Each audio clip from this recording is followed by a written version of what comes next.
Hey guys, it's Daisy reporting live from my bedroom.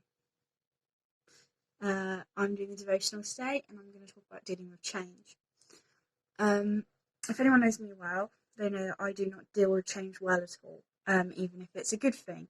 It will still stress me out and make me really unnecessarily anxious. When I moved house, when I went to uni, and when I went to secondary school, it was really hard for me to deal with the stress of that, even though I knew they were good things. The issue with coronavirus is obviously that it's really scary and unpredictable, um, and that's why it's hard to find the good at the moment in all the bad. Luckily, there is a very good and easy way, really good and easy two-pronged approach to dealing with big changes, and life at the moment is changing every day, so I think this is needed. It might be hard stuck at home while you're used to being at school. Your whole purpose will have changed due to the coronavirus. I know a lot of people who've had like job interviews, work experience, internships cancelled, and they're something that gives them, furthers their career and helps them, and they can't do them anymore. Um, it might even just be difficult to see your relationships with people changing because you're not seeing them as much as you would like, and you're only speaking to them digitally, and there's no sort of face-to-face contact, and it's really difficult. And I know for me, it's been hard to see the silver lining in all the chaos that life has brought us at the moment. The best way of dealing with change, I feel, is facing it head on spiritually and practically. Practically is really easily. Look for the normalness in life. If you had lunch at school at 12 p.m., then have lunch at home at the same time.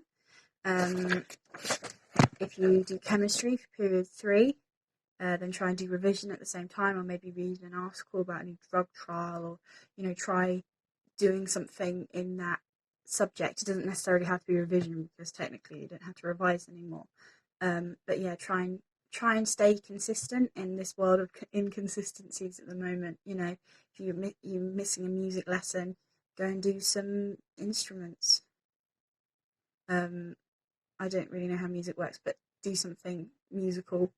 Um, Spiritually, it can seem like God is quite distant right now, and it does seem like all the news that we're seeing on the internet and on the telly is bad news. Try and distance yourself from news apps if they're stressing you out. I know that it's weird, a journalism student telling you not to read the news, but I know that much bad information can be quite disheartening. Also, make sure that you stay in touch with people as well, because you never know how much a well-timed phone call or a text message, or just like a little, even like a handwritten letter. I'm going back into those. I'm bringing them back into the 21st century. You don't know how much that could cheer someone up in our chaotic world. We need to remember that God is at the center of it all, and He's that rock in the storm of life. Jeremiah 29 verse 11 says, "For I know the plans I have for you, declares the Lord. Plans to prosper you and not to harm you, plans to give you a hope and a future." Waiting for answers is hard, but knowing that God has everything under control can just be the only thing that we need to remember in our lives at the moment. Ezekiel 2 verse 6 says, "You, son of man, do not be afraid of them or their words."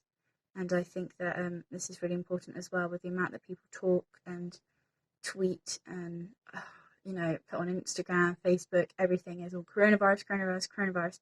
And it's just a lot of words, and a lot of them are scary and a lot of them are frightening. And I think it's important that we can say, I'm not scared of those words, even though, they're true. Sometimes it's good just to be like, I know it's happening, I'm aware, but we don't need to talk about it all the time if you don't want to. And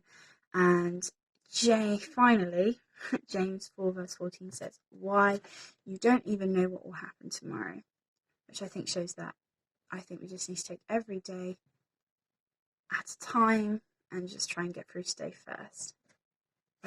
So yeah, I hope that was helpful. I know it was quite short, but I hope I made my point okay. I hope that you're doing all right, and everyone, isn't freaking out too much.